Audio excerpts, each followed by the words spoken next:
In today's recap, we will be looking at the anime, The Eminence in Shadow. An alarm wakes Nishino, prompting her to get ready for school. As she opens the door to leave, a flashback of hungry reporters lurking outside to get the scoop takes her breath away for a moment. She quickly gains her composure when her chauffeur calls to her. She enters the car. As they leave, it is apparent that she comes from a wealthy family. Unbeknownst to them, a van also prowls in a hidden place, monitoring their movement. Nishino's arrival at school seems to be an event on its own, as all the students stop in their tracks to watch her. Her classmates begin to greet her good morning as she responds with that PR smile. Her mood changes for a moment when she meets Kageno at the building's entrance. She despises the poor lad. He is below average academically, athletically, but just average when it comes to looks. She puts on her fake smile as she greets him good morning. He's been sitting next to her for the past 3 months in class and still pronounces her name wrong consistently. But the main reason she dislikes him is because he's so distant. In class, everyone gathers around Nishino to discuss her leading role in an upcoming drama airing, as she is a famous actress. Meanwhile, Kageno sits alone with wrist weights under his uniform as he counts his over 20,000 reps on his grip trainer. At lunch, while alone in the bathroom, Nishino thinks back to the scandal that made her take a break from show business during her middle school years. This traumatic event has led her hide behind a mask, making sure she's loved by everyone.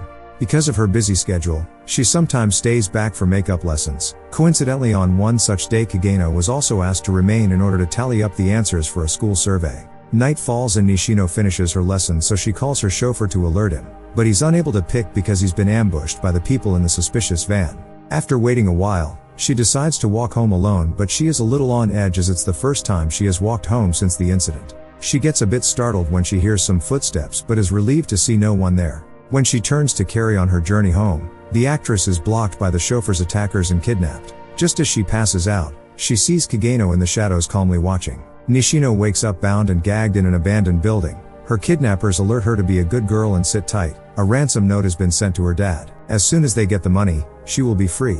The kidnappers point out that her father has a lot of enemies, insinuating a hit. The criminals begin to argue about revealing too much information, while Kageno uses his phone screen as a mirror to get a glimpse on the situation inside.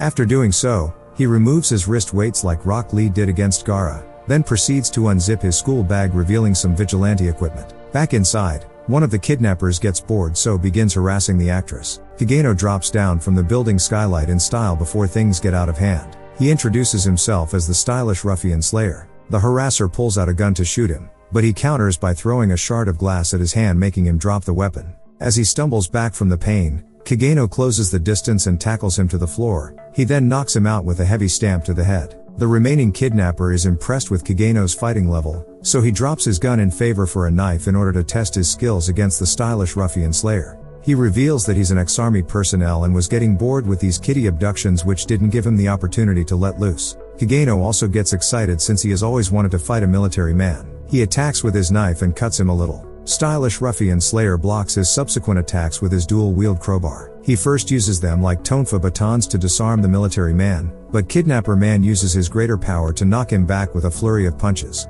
Kageno changes his grip by using the crowbar-like club to attack, giving him the immediate upper hand. He confesses to have had a lot of practice beating biker gangs with this method. The military man realizes that stylish ruffian Slayer was a joke name. Kageno is actually the infamous Balaclava Berserker. He rushes for his gun, but Kageno blocks him and beats him mercilessly with the crowbar. After subduing the kidnappers, he frees Nishino and calls the police to the location before disappearing. Her rich and powerful dad made a few phone calls to prevent the incident from becoming public knowledge. The following day, Nishino goes to school like nothing happened, wearing that smile. She meets Kageno at the building entrance, and for the first time he gets her name right, to her surprise. She also noticed that he's more present, which makes her finally see that he too was living his life behind a mask. But she never had the opportunity to investigate him further. That night, Kageno has a manic episode, hitting his head while shouting magic before finding himself in front of a truck. That went from 0 to 100 real quick. While in limbo, he reviews the life he lived up to that point. He dedicated his life to the martial arts in order to be strong, but he wanted to be a background character with the ultimate goal of being the hero mastermind in the shadows. He wakes up with his consciousness intact, but he is reincarnated in a new world filled with magical energy as Sid, the son of an aristocrat. He grows to learn that the family has produced dark knights for generations. Knights are fencers that enhance their physical abilities using magic. Everyone has high hope for his older sister Claire, who happens to be the heir of the family. She shows extraordinary talents as a knight. Meanwhile, Sid keeps performing average in his Dark Knight training in order to stay in the background. But at the dead of night he showcases his overwhelming power as he effortlessly dispatches some bandits using a slime sword. He decides to take the criminals' plunder. While rummaging through he comes across a possessed entity, so he takes it along with him. After 1 month of magic experimentation, Sid accidentally reverses the curse, which transforms the hideous blob to a young elf girl. He's initially confused but decides to use this as an opportunity to create his Eminence in shadow persona. When she wakes up, he introduces himself and weaves some fabrications while explaining the situation. He informs her that the cult of Diablos are responsible for her curse, and that their goal is to revive a great demon. He uses this made-up danger to recruit her into his organization Shadow Garden. As his first recruit, he names her Alpha. 3 years have passed since he finessed the lie. He's now 13 and is still keeping his outward development as a knight average. Sid spars with Claire and on the surface, he gets overwhelmed, but he shows glimpse of how he could easily defeat his sister without her knowing. The sparring session comes to an end when she knocks him into a nearby river. One of the housemaids informs her that her mother is calling since their guests are arriving for her farewell party. When nobles turn 15, they attend the Midgar Academy for Dark Knights located in the royal capital. As their family are members of high society and Claire is of age, she prepares to leave after being enrolled at the academy. The night before her departure she is kidnapped by some assailants. Their father concludes that they must be master fighters given his daughter's strength. Their mother demands her to be found. Sid quietly excuses himself and switches to his shadow guise to find the whereabouts of his sister. Over the years Alpha has added more members to Shadow Garden. She is currently searching for clues that would aid in Claire's rescue. Still playing to the cult of Diablos narrative, they suspect them to be the kidnappers. Beta shows him the map of the enemy's hideouts. Sid throws a knife to choose the one his sister is in but misses.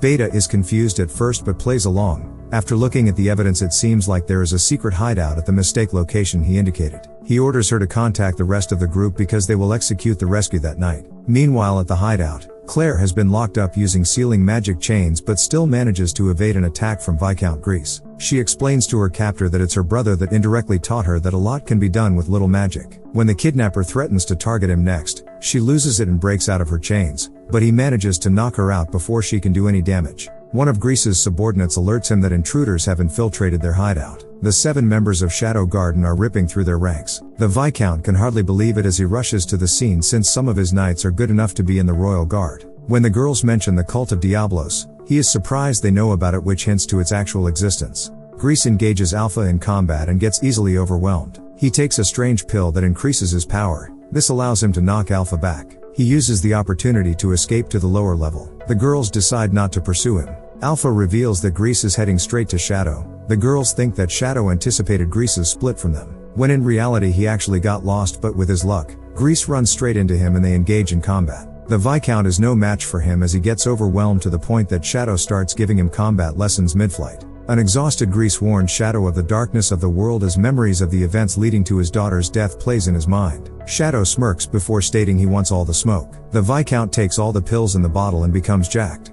He begins to attack like a wild animal, but Shadow dodges calmly before putting him out of his misery. The following day, Claire stumbles back home after breaking out of the chains in a bad mood. By the next morning, her injuries had healed, so she set off to the royal capital like nothing happened. That evening, his 7 shadows alert him that it is time for them to leave him. 2 years have passed since then and a now 15-year-old Sid attends the Midgar Academy. He lives his background character lifestyle, even befriending true-born background characters Skell and Poe. The friends ride the train to school. They are lower-ranked nobles, so they don't have the luxury of staying on campus like the upper-class students. Exceptions are only made for honor students like his sister Claire. Sid has been at the school for 7 months now and he is happy with the way things are going. Skell reminds him of their bet that the guy with the worst score in their recent test has to confess love to Princess Alexia, the most sought-after girl in the school who is notorious for her brutal rejections. Since Sid was the worst performing, he must do it. The guy is actually excited to do it as it is the kind of background character event he always wanted to experience. Later that evening,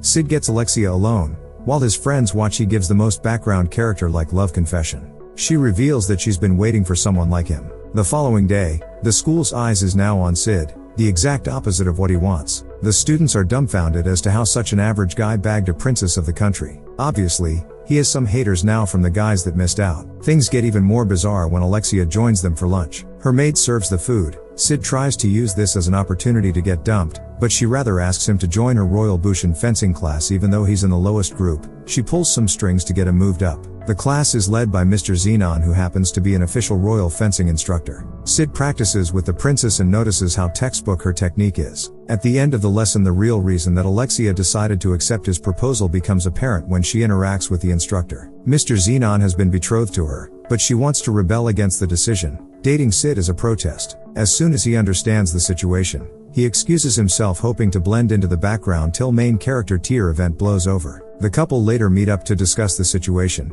Sid voices his dislike for attention, so is reluctant to keep up the charade. She confounds him on the fake proposal after squeezing the information from his friends. She tosses a gold coin at him to insinuate that he can be bought by money. Sid tries to play it cool, but her assumption was totally spot on as he turns into an obedient dog. His allowance is not enough to fund his eminence in shadow operations. With his incentive, Sid plays his role well. One evening, the couple go to town for some ice cream because Alexia wants the public to see them together. She reveals that the reason she doesn't like Mr. Xenon is because he doesn't show any flaws, which she finds very strange. But Sid, on the other hand, has plenty flaws that are apparent, which make him more bearable. They date for 2 more weeks, but their fake relationship comes to an end when they have a heated discussion about fencing. The following day, Sid arrives at school a little happy that things can go back to normal in the background. His friends apologize for revealing their bet to Alexia. As they enter the school, Sid is suddenly alerted by Mr. Xenon that the princess didn't return to her dorm room the previous night. The Night Order is investigating a potential kidnapping, and since he was the last person to have contact with her, he is considered a suspect. He surrenders himself for questioning as he notices the knights around him are in combat stance. That brings the episode to an end.